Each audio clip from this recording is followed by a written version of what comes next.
Em nome do Pai, e do Filho, e do Espírito Santo. Amém. Que Deus te abençoe, é muito bom estarmos juntos em mais uma meditação da palavra.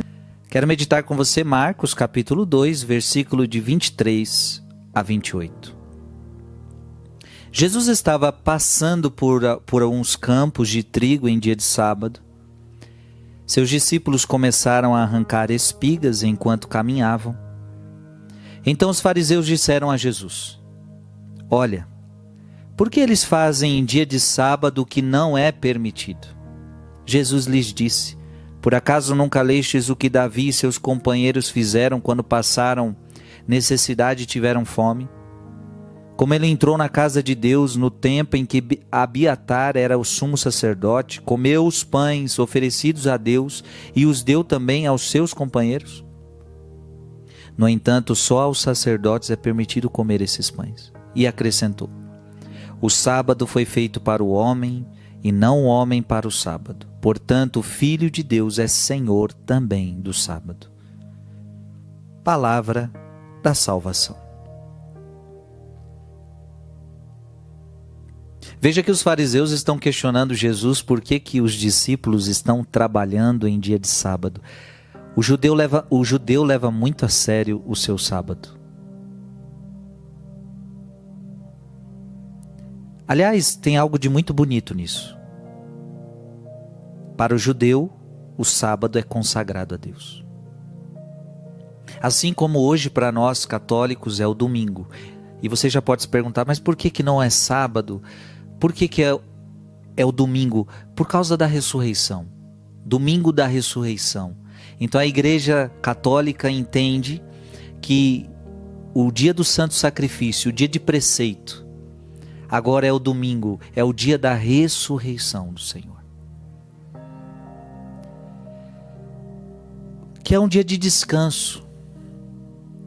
Assim como Deus trabalhou 6 dias, como está no livro do Gênesis, no 7º dia ele descansou. É um dia de descanso consagrado a Deus.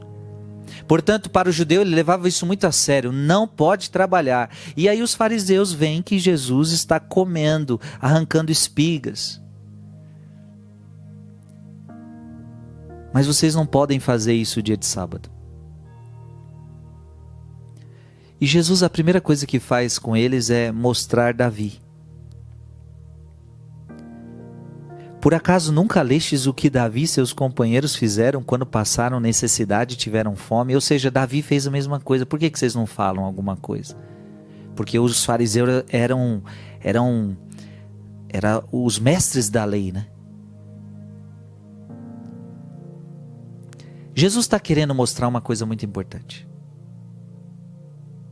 Os discípulos estavam com fome. E portanto precisavam comer.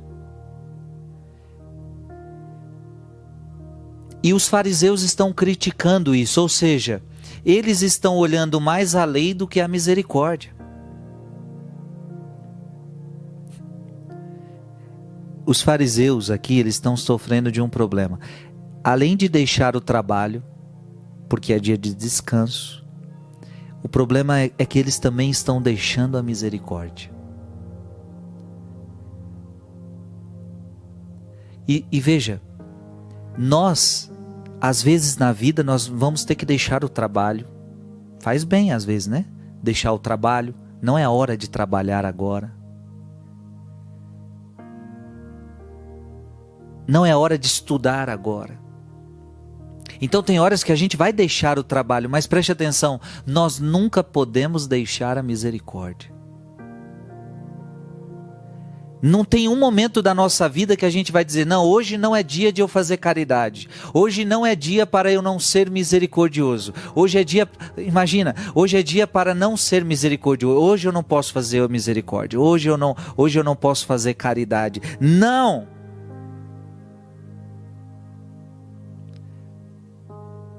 Nós temos descanso de trabalho, nós temos descanso de estudo, nós temos descanso de muitas coisas, mas a caridade não tem descanso. Você nunca pode se cansar de fazer o bem. Porque isso é amor. Amor é fazer o bem. Então nós, cristãos, não nos cansamos de fazer bem. Não nos cansamos de fazer bem. Todo dia é dia de fazer o bem. Todo dia é dia de fazer o bem.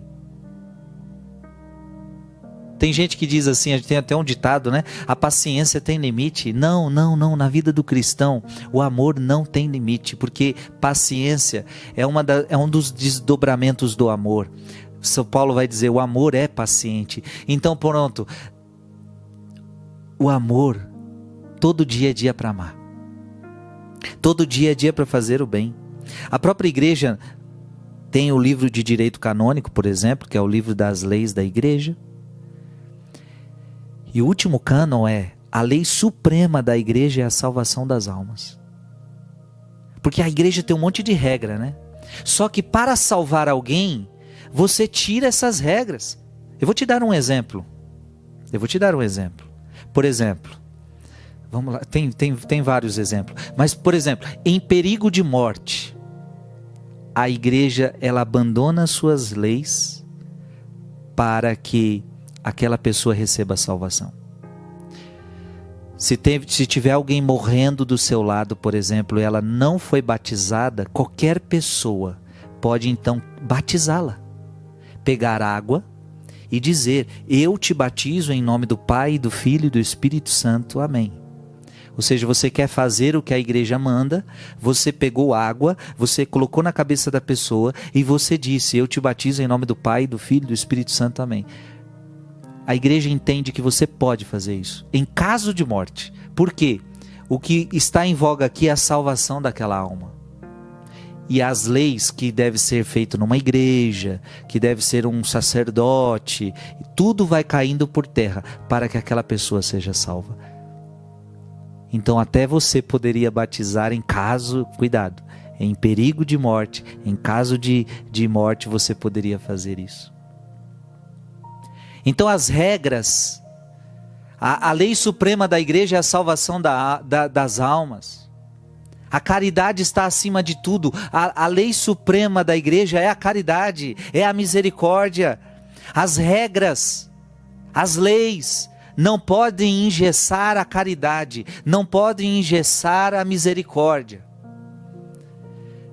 Todo dia é dia para fazer o bem. Todo dia é dia de ser misericordioso.